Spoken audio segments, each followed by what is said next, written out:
Creeper Craft Guy here, and welcome to the second part of my My Hero Academia One's Justice series. If you don't know what this series is about, then go and check out the first video, because I really don't want to explain everything again. Okay, fine if I have to. My Hero Academia One's Justice is a My Hero Academia fighting game where there are destructible stages, awesome characters, and sidekick systems which allow you to call in support during battle. There we go, done. If you want to know more about this game, then go check it out, because I'm the wrong person to ask. In the first episode of this series, I covered the moves and abilities of Deku, Bakugo, Uraraka, Todoroki, Ida, Asui, Kaminari, and Yaoyorozu. And in this episode, we're going to be doing many more characters, including the remaining 3 students of Class 1A, the 3 pro heroes, and the 6 villains. I'm going to get this video started with the remaining 3 Class 1A students that we didn't cover in the first video. These 3 are, from left to right on the screen now, Fumikage Toko Yami, Kyoka Jiro, and Eijiro Kirishima. I'm going to start with Kyoka Jiro because her quirk is one of the hardest to get your head around, so I'm going to try and explain it the best way I can. Basically, Jiro's earlobes are like earphone wires, and she has earphone jacks on the end of them. And by plugging her earphone jack into objects, she can channel the pace of her heartbeat into said object. And the vibrations that she can cause are very catastrophic.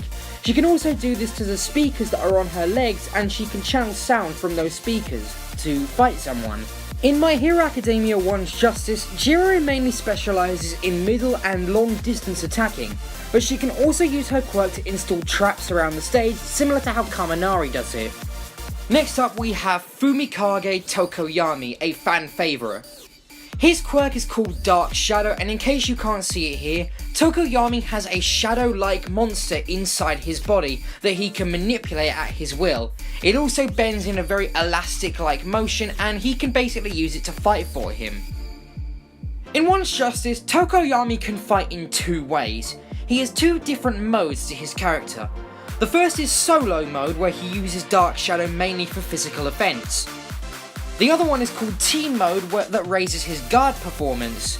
And I'm imagining this is the one where he sort of uses Dark Shadow as a shield, kind of like he does in his special move Dark Ankh in the show. And last but certainly not the least, we have the character who may as well be my absolute favourite character from My Hero Academia, Eijiro Kirishima. His quirk is called Hardening, which allows him to harden his body parts so they are as solid as rock. In My Hero Academia, using his quirk, Kirishima can either be a really strong shield or a really tricky weapon. He has some super armor tactics in the game and is generally very hard all around. However, range is not his specialty. But with the Class 1A students out of the way, it's time we actually moved on to the pro heroes. We're obviously going to start with All Might for very obvious reasons. All Might himself focuses on pure power, and most of his moves and the way he works is very similar to Midoriya, which makes sense considering they both have the same quirk, being, one for all. So I'd imagine All Might and Midoriya have very similar movesets, except All Might's would obviously be more powerful, and Midoriya would have the full cowl, whereas All Might will not. But as of now, I really don't have much to go on for All Might, so let's move on. But we move on from All Might to the pro hero that actually ended up teaching him most of what he knows, Gran Torino. Gran Torino was only announced for the game recently, so we don't really have an awful lot to go on for him, but his quirk is called Jet, which allows him to shoot high pressure air out of the soles on his feet and zip around really fast. In One's Justice, Gran Torino is one of the fastest characters in the game, and his quirk allows him to zip around the stage at really high speeds, also allowing him to perform some super high speed combos. And the third and final pro hero in My Hero Academia One's Justice is Shota Aizawa, aka the pro hero Eraserhead. His quirk allows him to delete the quirk of anyone that he looks at, and the effect only goes away if he blinks. Also, using his quirk gives him serious dry eye. In One's Justice, Aizawa's quirk is almost absolutely perfect. Like his quirk actually does in the show, he can delete the quirks for a short while, preventing the characters from using any quirk related attacks. This forces them to resort to close combat and makes them easier to deal with. But that's enough for the good guys. Now, we move on to the darker side of things with the villains. We're going to start this villain version of it with one of the villains who have had the most powerful impacts on the show since the beginning, Chizome Akaguro, aka Stain. Also known as the Hero Killer, Stain resents heroes that he deems to be fake. What he means by that are heroes who simply become heroes for the sake of gaining power, money, or anything selfish like that, as opposed to actually wanting to help people. His quirk is called Blood Curdle. It allows him to completely paralyze his opponent if he licks their blood. How long they stay paralyzed is dependent on what type of blood a person has. In One's Justice, Stain mainly focuses on the physical attacks with a sword, however he does have throwing knives for range. His quirk allows him to get stronger the longer a battle is drawn out, which isn't exactly how his quirk works, but meh, it's better for this game. But despite his long-lasting impact on the series, Stain is not the main villain of My Hero Academia. This guy is. This is Tomura Shigaraki. His quirk allows him to completely decay whatever he touches. Shigaraki desperately wants to create a society that doesn't have All Might as its symbol of peace. I won't exactly say an awful lot about the show here, but Shigaraki has a personal beef with All Might. I won't go into the details of it though. In One's Justice, his quirk, while not very ranged, does have the good ability to put pressure on the opponent. Also, he is the only character in the game with an instant kill.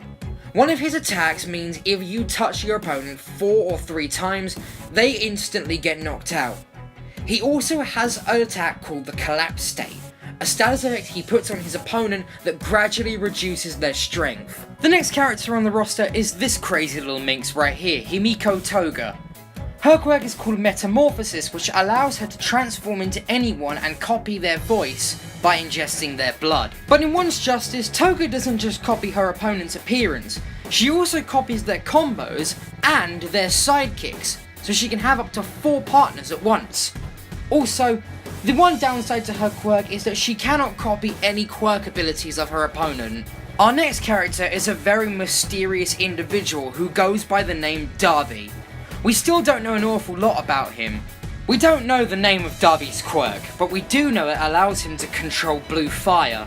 This is very similar to Shoto Todoroki's quirk, half hot, half cold, but without the cold part. Also, the way Darby uses his quirk in battle is very different to that of Todoroki's.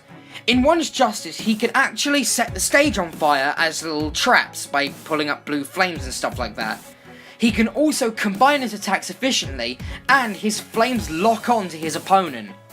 Similarly to Todoroki's quirk, he also leaves his enemy with a burn, but it's much more deadly than Todoroki's. The second to last villain character had a really short time in the series, but there's no denying that he left an absolutely huge impact, this being Muscular. Muscular's quirk allows him to exponentially increase his attack and speed power, to the point where his muscles can't be held by his skin tissue and they burst out of his body. Muscular's attacks in One's Justice are slow and heavy, but they deal a lot of damage.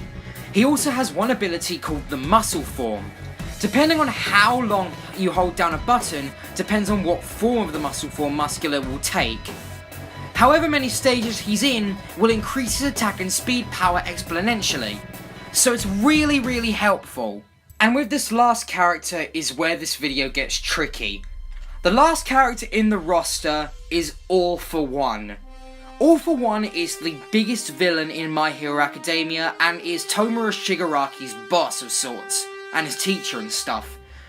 But the thing is, I really have no idea what to go on with All For One. His quirk is called All For One, and what it allows him to do is steal other people's quirks and give them to others if he so desires. But the thing is, how are they going to do that in a game? We have no information on All For One, at least not in the game so far. Hopefully, what I'm about to read will give you some insight on what his abilities are. He has various attack, amazing intelligence, strength, speed, durability, and enhanced senses. Some of his quirks that he uses in the show include Search, which allows him to find 100 people at a time, Warping, Air Cannon, Spring-like Limbs, Forcible Quirk Activation, Impact Recoil, Infrared Ray, Airwalk, Longevity, Proliferation, Hypertrophy, Rivets, and Spear-like Bones. How they are going to make this in the game, I have no idea. That is all for now, everyone. Thank you so much for watching, and if you haven't, like, subscribe, share this video with a friend, and also go check out the previous episode of this series where I cover the other half of the roster. But for now, this is Creeper Craft Guy, and I will see you later.